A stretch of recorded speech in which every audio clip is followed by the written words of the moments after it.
দুজন মন্ত্রীকে বলেছিলেন। এর আগে আমাদের মন্ত্রী ফিরহাদ হাকিম এসেছিলেন, আজকে আসার কথা ছিল শ্রী শুভেন্দু অধিকারী মহাশয়, কিন্তু দুর্যোগপূর্ণ আবহাওয়ার জন্য উনি উপস্থিত হননি।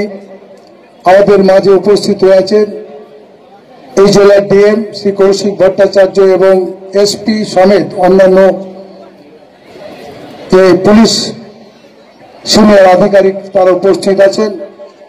আমাদের মাঝে মৌসুম সাবিত্রী মিত্র, গৌরচন্দ্র মন্ডল এবং অন্যান্য নেতৃবৃন্দ সকলে আছেন। আমরা সরকারিভাবে যে অনুষ্ঠান আমরা দেখছি এই গত কয়েকদিন ধরে, আমরা অভিভূত। আমাদের মানবিক মুখ্যমন্ত্রী যে পদক্ষেপ নিয়েছেন, যে শোকস্তব্ধ পরিবারের পাশে এসে দাঁড়িয়েছেন, মন্ত্রীরা এসছেন, সরকারিভাবে যতটুকু সাহায্য দেওয়া তারা পাচ্ছে এবং ভবিষ্যতে পাচ্ছে, আমরা থাকব। আমরা মুখ্যমন্ত্রীকে ধন্যবাদ সহ আমাদের অন্যান্য মন্ত্রী যারা এসছেন তাদেরকে এবং আমাদের সরকারিভাবে যে আধিকারিক আছেন সকলকে ধন্যবাদ জ্ঞাপন করছি। এই শোক স্তব্ধ পরিবারের পাশে এসে দাঁড়িয়ে আজকের এরকম একটা অনুষ্ঠান আমাদের এনায়েতপুরবাসী তথা মানিকচকের লোকরা দেখতে পাচ্ছে।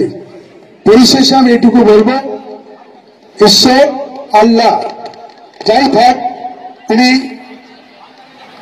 আমাদের এই 9 জন যুবকের পাশে মাগফিরাতের জন্য আমরা দোয়া চাইব, যেন ওনাদের নশ্বর দেহ আত্মা ভালো একটা জায়গায় শান্তিতে থাকে, এটা আমরা পরিশেষে কামনা করছি।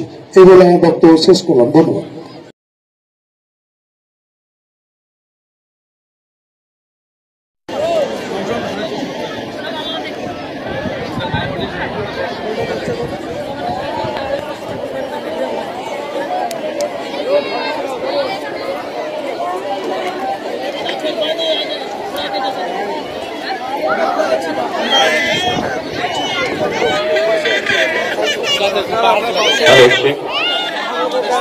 Without media person,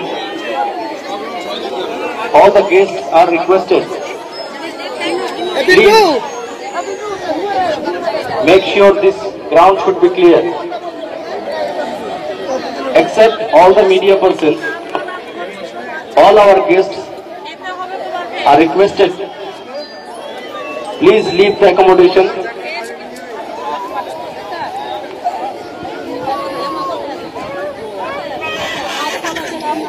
हमारे मीडिया पर्सन के अलावा यहाँ पर जितने सारे